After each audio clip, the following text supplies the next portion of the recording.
What do you think the TSA pre-check in a car dealership is? How do you... Can we make customers take their shoes off? Right. Put metal detectors at the door.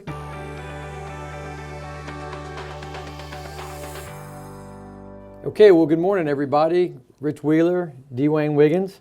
Hello, everybody. Coming at you live from the ATA, our podcast, Life Outside of the Box. And we're in the middle of FIU week. That's right, middle class. Middle class. We're talking to some of our students this week about travel tips. And we thought, you know what, maybe we should do a travel tip podcast since we travel so much. That's right. First tip, travel. It's a lot of fun sometimes. It is fun to travel. Yeah, Yep. Travel for pleasure more than work. Right. Don't travel too much for work like we do. What's a good travel tip, Dwayne? What's one that you like to... Number one, I'm going to tell you is pick an airline and see if you can stay with it. Be consistent in your airline choices because you want to build status as fast as you can. Yes, absolutely. You know, and kind of to that point, I'm really funny. I try to pick planes and stick to them. I know that's really weird, but like I love the Airbus 319s and 320s. They have a little coat hook on the back of the seat. And so if I'm not wearing one of these coats, I've usually got some other kind of coat because I get cold on airplanes. Right. But it's kind of nice because if you don't, you just hang up your little coat on the back of the seat. I gotcha. Yeah, the Boeings are nice. I don't have anything against Boeings. But if you can travel on an Airbus, they have little coat hooks on the back of the seat. Yep, well, something new to know. I don't really pay that much attention to, so I guess that's a new bonus for me too. A little tip for the tipper. That's right. So one of the things that I always like to try to do, and I always tell people, spend a little bit of time the morning before, or the night before rather, you're going to go the next morning on a trip, and do a little bit of sort of investigative work. So what I mean by that is I'll actually go on like Google Maps, and I'll see like, okay, where's my hotel that I'm staying? And then like what restaurants are around by that? What does it look like from an aerial photo? I'll get on I know I'm weird. I'll go on the satellite view and I'll actually look to see like, does it have an outdoor swimming pool? And how big is the outdoor swimming pool? And it's like, is there a little patio out there? Like I kind of want to know, am I going to be hanging out at the hotel? Or probably not because it looks like kind of a ghetto hotel and I don't want to really be caught outside. Nice. Yeah, so I get the map of the airport I'm going to sometimes, so I get familiar with when I'm going in and then coming back out later. Rental cars. Is my rental car, is it a shuttle to get to where I'm going, or is it located in the terminal? So that helps me with timing. I just try to do a little bit of homework. And maybe that is the car business coming out in me. I'm just telling you, that is not weird. That's just the F&I guy coming out. That's just the F&I guy coming out. I think you have to have your process set up. Do some investigative work. I mean, obviously, the best scenario is go out and go interview the customer. But if you don't have an opportunity to interview the customer, you at least need to dig through that folder. Try to get as much information as you can. Dig through the online trade. You talk about that all the time. Is go in your online trade appraisal tool and go look at the photos of their car. Talk to the salesperson. See what you can get out of them. I think that's the F&I guy in me trying to kind of do some prep work so I give myself the best chance for success. Yeah, well, I mean, the prep work comes into play a lot later on. Again, it's just like when you say, if you get the chance, obviously go out and do the interview, that interview prep work that you do, that fact-finding during that, just like you're fact-finding for the right taxi, the hotel, Uber, whatever it is, that fact-finding for the right information before you present all ties back in about what you're going to do. I never thought about going on and checking like Uber drivers and see if any good Uber drivers. Well, they're all rated, so they get a rating. Yeah, you could. Did you know that you knew you have a rating, right? I know I have a rating, and somebody did not give me a 5. I've got a 4.76. I'm still trying to figure out. Is it 4.76 or 4.96? I don't know. I got like one dude that gave me a bad rating, obviously. One guy gave me a 4. I mean, I'm not a 4, I'm a 5. I always tip well, give them a good, it just kills me. Well, okay, so another tip, something you said brought up the fact of when you look at the airports and you look at where you're located, where your plane is going to arrive at, and you kind of look at the map. If you travel through some of the bigger airports out there, here's the tip. Look and see where your connected flights land and where they leave from. Like, for example, if I have a short connection flight in Atlanta and I have a 50-minute connection flight it doesn't mean I'm going to make my connection. Right, that's right. Yeah, you may be hoofing it. You be doing that O.J. Simpson deal through the airport. You know, I'm in terminal C, and next thing you know, my flight's going out of E or something like that. And then you got to run through the airport, and those terminals, I mean, those things are miles long. They're big. And then you got to get on the shuttle, you got to get on the train. So, you know, be sure that you pay attention to your connecting flights out there, folks. So you'd hate to be stranded somewhere by missing a connection flight. Hey, I've had it happen to me before. There's no doubt about it. Yeah. It's not any fun. Yep. Hey, do you have your TSA pre-check? Oh, yeah, absolutely. Yeah. Got to have TSA pre-check. It is money. In fact, there's several different ways you can get it. Sometimes the airlines automatically put you up for it if you're a frequent flyer. Yes. But you can actually go down and get something called a known traveler number or a global entry number.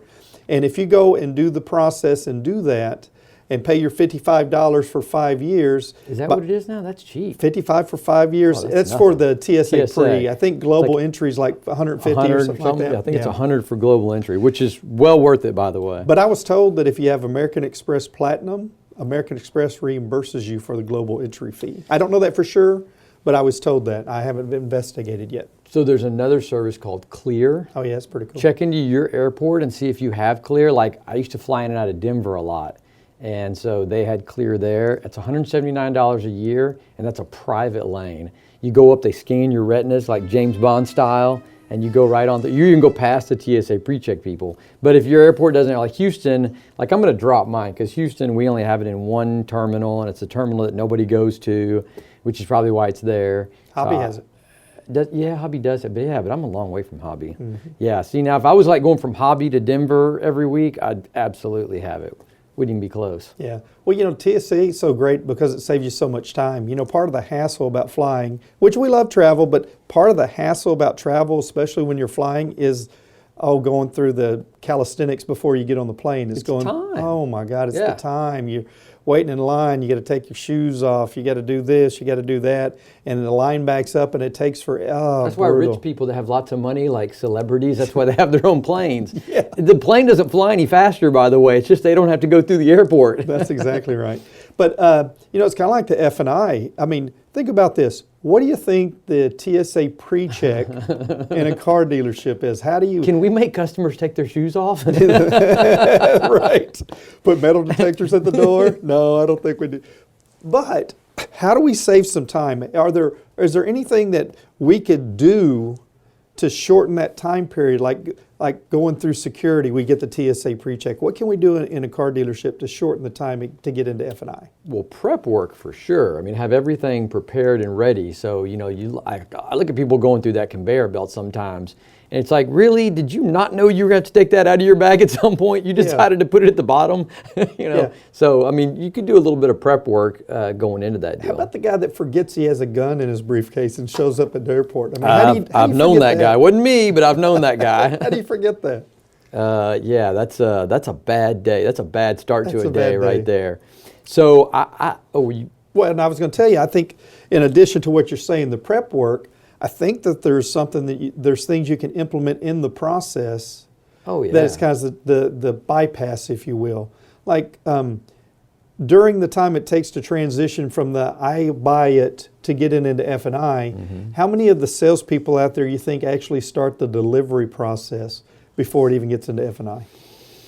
Not very many, because some of them are hiding from their customers after that. Not all of them, some of them are hiding. Right. They're back in the break room. Well, sometimes that is. Sometimes, well, and think about it too from the salesperson's point of view. Sometimes they've had so much small talk that they're just out of. They're things all to small talk talked about, out. Right? I get it. Yeah, I'm the same way. But maybe starting the delivery process before it gets into F&I, and especially showing the technology with all the new 360 cameras and adaptive cruise controls and all that good stuff that's going on. Remind them all the reasons why they're buying the car. Yeah, sync in their phones, have them make a call. Or remind them of that technology right before it gets into F&I is a huge boost to getting the customer occupied, getting their excitement level, keeping it high, and helping F&I, especially with the setup of maybe products or the need for a VSC. Well, it's funny you say that, because one of the travel tips that I was thinking I was going to suggest was that download all the apps, okay? Like if you're not an app-friendly person or mobile-friendly person, which is pretty rare out there nowadays, But before you go on a trip, download all the apps. So what I mean by that is download your airline app. It's so much easier. Rather than printing off your boarding pass, you can get it right there on your phone. And then you can also see other stuff like what seats are available that I might be able to upgrade to. Where's this aircraft coming from, so I can figure out ahead of time if there's a delay or not. Yeah, bad weather. Oh, yeah. Does my plane have Wi-Fi or whatever? There's all sorts of information on that app that you're just not going to get off of a printed boarding pass. Same with the hotel, right? You can download your hotel app. You can download a rental car app. And so I was thinking all that, and now that I sit and think about it, though, is that's what your customers are used to. We are customers, right? We're customers when we're traveling, right, and we're using all these apps. Well, your customers are doing the same thing. They're using apps every single day, and so when they come into your dealership, are you handing them a printed boarding pass, or are they using an app? So are we using e-contracting? Are we using tablet technology? Are we using electronic menus? Or are we sliding the old paper menu that's been photocopied 83 times and it's crooked? I think we forget that we're customers every day out there in life, and we think about the way we do things. It doesn't change when you come into a car dealership. Your expectations are still the same. And so we need to start sort of figuring out how to meet those customers where their expectations are. Yeah. No, and when you say all this technology, it's all for convenience too. So that's right. Using all this stuff makes it more convenient for you as a company, but also for your customer as well, because convenience makes it easy to spend the new commodity. And it makes them feel better. It looks more professional. I think something like 73% of web-informed shoppers want a touchscreen experience when they get to the dealership. Mm-hmm. So. Yeah, it's not any different than all the apps that we use when we're traveling. When they come to a car dealership, they sort of still expect that level of professionalism. And, not that we're not being professional, but it's what's their perception. Yeah. No, that's a great point. Checking in early. Do you always check in early? Always.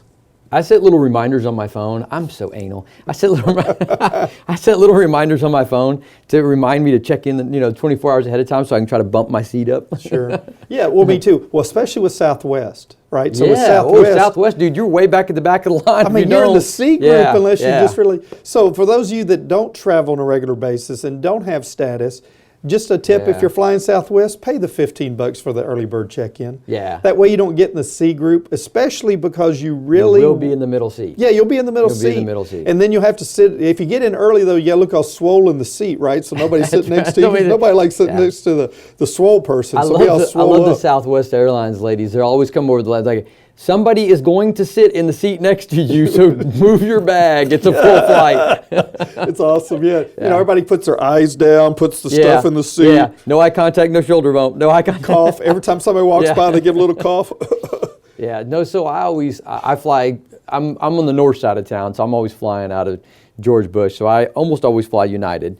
So I actually get to pick my seat, but it never fails. I always have the biggest guy on the plane sitting in the middle seat next to me. Always. Every time. I'm still trying to figure out, is there some sort of a big brother thing going on where United knows, it's that little guy, Ritch. We can balance out the plane by putting the big guy next to him. I think you're flagged, man. I think I am too. I think there's something going on there. Yeah. Well, you talk about different airlines, Southwest, and their policies on seating and stuff like that.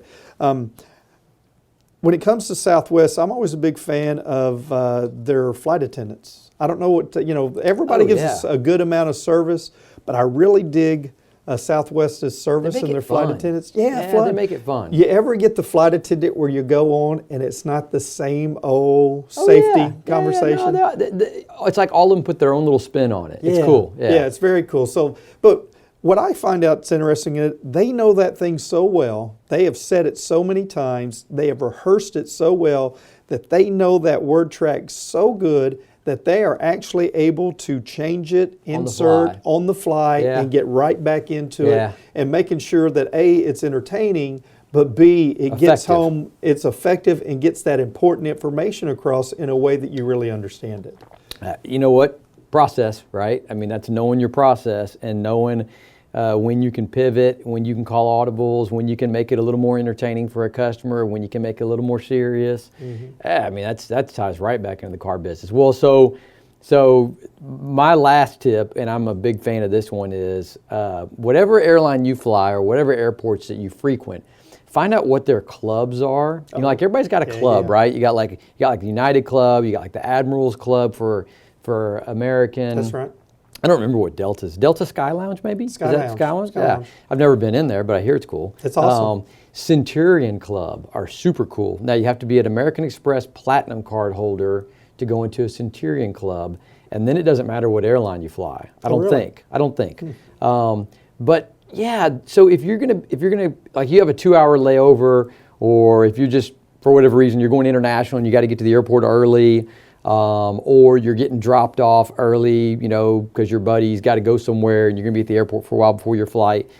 It's worth it to be able to go into one of those clubs. And so again, car guy, right? Sounds like the customer lounge. Sounds like the customer lounge. That's and literally, I actually thought of the tip before I even thought of how it you know ties back to the car dealership. But it's just like a customer lounge, Right. because customers, you know, if they have to sit and they have to wait, do they want to wait somewhere nice? Do they want somewhere with snacks, maybe a TV, maybe something cold to drink, or a cup of coffee, or do they want to just be, you know, on a round table in the middle of the showroom floor, you know? So, hey, listen, I'm not telling you to go spend your dealer's money, but if you have a nice customer lounge, figure out a way to use that. And so here's the next thing is by doing that, you get to control the environment. That's right. Because that's the nice thing about like the United Club or any of those other places. They're controlling the environment, right? And listen, don't think that they're not constantly advertising to you when you're in there. Of course they are. So you're not out with the masses anymore. Now you're in their little environment, and they get to control the narrative, and they get to control the message. Whatever it is you're seeing or hearing, they sort of get to control that. And so it's good for us because, you know, you get to be in a nice place, but it's also good for them because they sort of get to subliminally, you know, send you messages that they want to send you. All right, so one of the big things about customer lounges for all of our F&I pros out there is have a good system to understand when the customer got dropped off. You need to know when that customer got moved, Yes. because the time starts for F&I when The they minute move. they hit the lounge. The minute they hit the lounge. When Yeah. they go from sales to F&I, Yep. that transition has occurred, you're on the stopwatch. Yep, I would agree. So you got to know, how are you notified when that customer gets there? Be sure you understand when they get there, and then, hugely important, reset the clock when you go out to visit them. Absolutely. You got to let them know how long it's going to take. So we got students waiting on us back down at FIU. Oh, speaking of time, Yeah, we're running speaking late of time, getting back we're to running class. out. So Okay, sorry about that. So awesome travel tips. Make sure you got all the apps. Make sure you get all the miles and all the points. Try to stay in the same places like Marriott's or Hilton's. Try to use the same airline.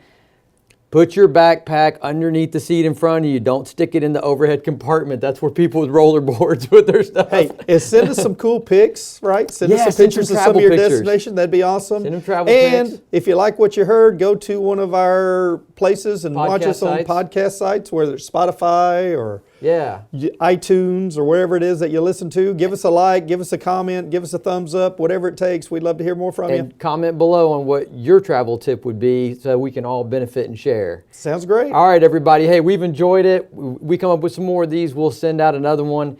And until the next time, have a great week, and we look forward to seeing you again soon. We out.